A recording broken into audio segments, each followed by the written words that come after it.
Well, hey there, YouTube.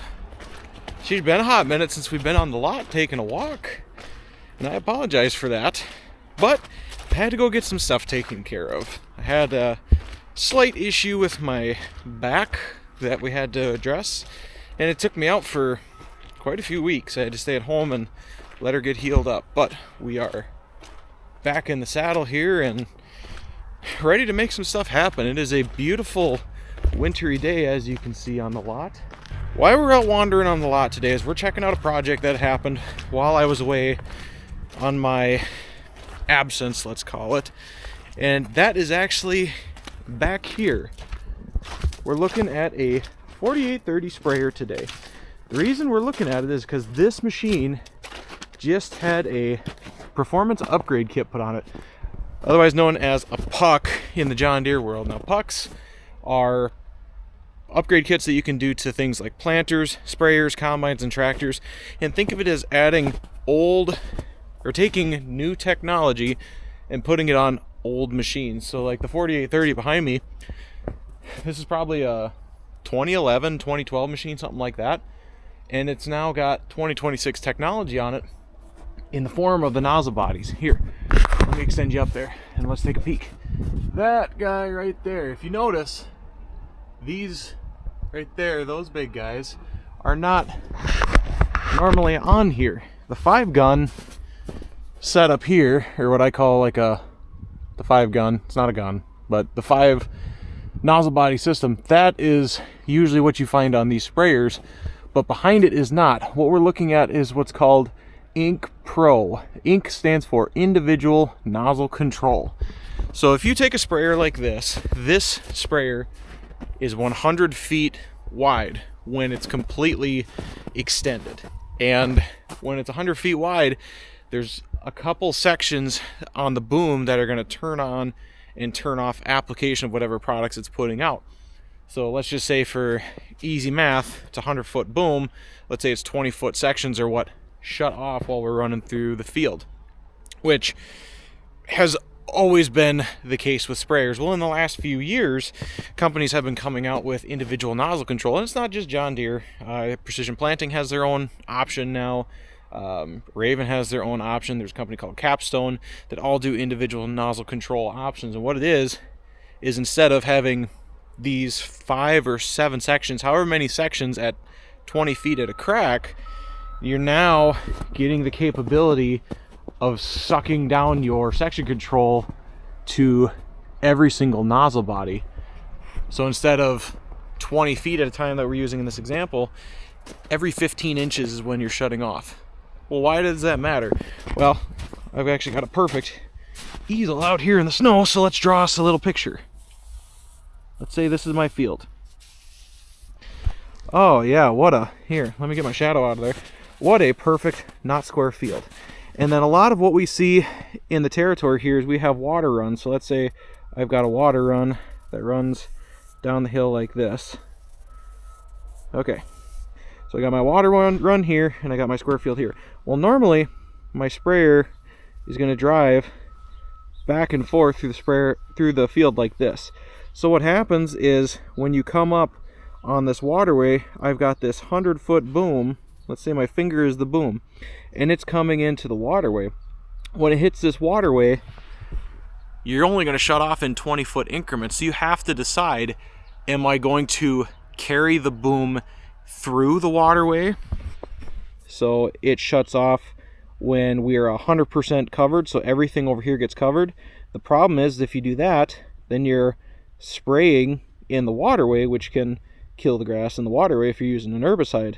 The flip side is if you shut it off when you just start to touch the waterway, well, now my 20-foot section isn't crossing through over here, so this whole area right here isn't getting the herbicide that it needs to get, and we're leaving gaps in coverage. So what customers used to have to do when they had big sprayers like this is when they would get up to the waterway, they'd have to stop and either trace around the waterway with their sprayer, or they'd have to drive up and down the waterway with their boom hanging off to the side and trace the outside, so they had a buffer strip for those sections to turn off. So while it was doable, it just created extra work.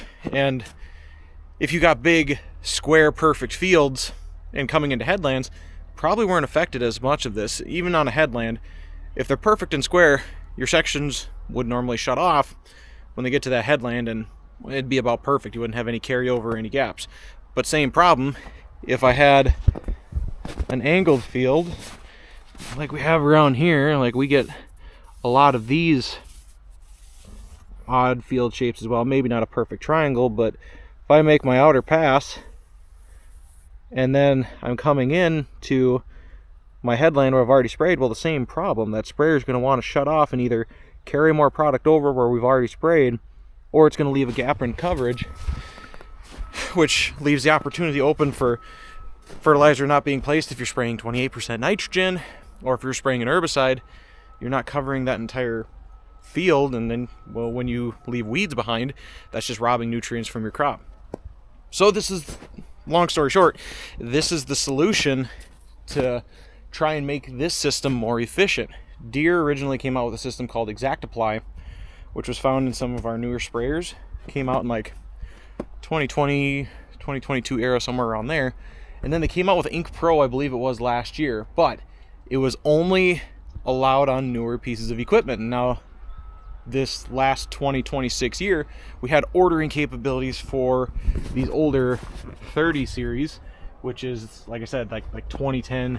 I think this is a 2011 machine. So not only are we able to utilize a perfectly good sprayer in these awkward shaped fields that we deal with, we now get the individual nozzle control so that this customer can be more efficient, not waste as much spray when they're running through the field, and they can do it with a bought and paid for unit instead of having to run all over Kingdom Come.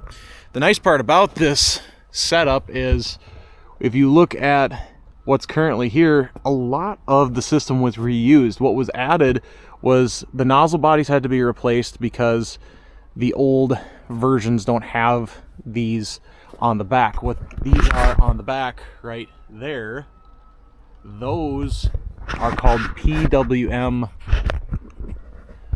plungers, and that is what is giving us that individual section control. So those plungers are going to shut off each individual section, each individual nozzle, and turn them on whenever it's demanded. The other benefit you get is because it is a pulse width modulation valve, or PWM, on each individual nozzle body, you also get what's called turn compensation, and you get a much larger range with the sprayer. When you set these sprayers up, you normally have to pick a tip that goes on the bottom of the machine. Actually, we got a sprayer over here that I can show you an example of. So based off whatever gallons per acre you're trying to accomplish, all these application companies, here we go, have different colored tips to run different flow rates, potentially have different spray patterns depending on what you're trying to put down, etc., etc. When you change rates, like guys do around here, you may max out the system on one tip, have to rotate that system to a different color tip to get a different flow rate. PWM have a duty cycle. So let's say 100% duty cycle is what the normal system would cover. Well, they can slow down to 75, 60, 50%, or whatever percentage they need to do so that they can effectively spray that product at a much larger range than the traditional system would with just the pump. This one's going to use the pump and the PWM modulation to get that done. The other thing that the PWM gives you is, because we're 100-foot boom on this unit, when you turn that system, your outer nozzle bodies are going to be going way faster in speed. Your inner nozzle bodies go way slower when you make like a 90-degree curve on a headland, or if you're following a really aggressive contour. So you don't have the same application rate on your outside tip versus your inside tip while you're making that turn. Well, now with the pulse width modulation system on here, your outer tips will actually speed up the pulsing, and the inside ones will slow down the pulsing because they know where they're at on the boom and they know how the system is turning based off of the length of the machine. So instead of having a lower coverage on the inside, reverse that, a higher coverage on the inside and a lower coverage on the outside.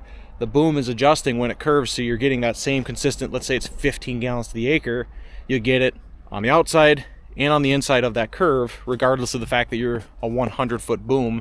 It's not done yet. They still have to do a runoff on it. Obviously, we got plenty of winter going on right now, so we don't want to fill the system up and then have it parked outside and let it freeze, especially with brand new components. But we have to get water in it, run all this stuff off, make sure that it's pulsing correctly, make sure that everything is responding, and make sure we don't have any leaks from the assembly itself. Check this out. So you can see in the monitor, this is what individual nozzle control looks like. I can go down to my Isobus. I still have my normal spray rate controller, but then the Ink Pro is what is going to determine how our system runs. So we tell it what spray tip we're running and what our target pressure is that we want on the pump. So right now he's got it set to 35 psi throughout the entire system. From there, those PWM valves are going to do all the adjusting to make sure that we get the rate. We've got this nice little nozzle flow percentage down here. So we have 100% nozzle flow, so that's going to mean that those individual nozzles are pulsing as fast as they can. 0 is going to be as slow as they can go. So as you're turning that corner, like we were talking about, if this is the outside corner, this is the inside corner, your middle one will be, let's say here in the center, if we're running 50%, and then these ones will all stair step up, these ones will all stair step down, to just show that the system is doing what it's supposed to do. It is very similar to the Exact Apply system, if that is put on as a product performance upgrade kit. I don't know what I want to keep calling it product upgrade, but a performance upgrade kit. This looks very similar, if not identical, to that system, which makes it easier for us as the dealership to help maintain and train these guys in. And once he gets running, it's going to be super plug and play and shouldn't have to mess with a whole lot other than just verifying that the system works, which we're going to do once it warms up. So pretty awesome system that customers can purchase into. That's the first time I laid my eyes on it. It looks like it's going to be really a good fit for the guy that's going to be running this. So I'm sorry I don't have a lot more to go off of. With it being spring, we're doing a lot of paperwork and a lot of customer meetings, doing display setups, setup files, like adding in client farm field information, variety information into their monitors, doing software updates. There's just not a lot of exciting stuff happening yet because, well, snow on the ground.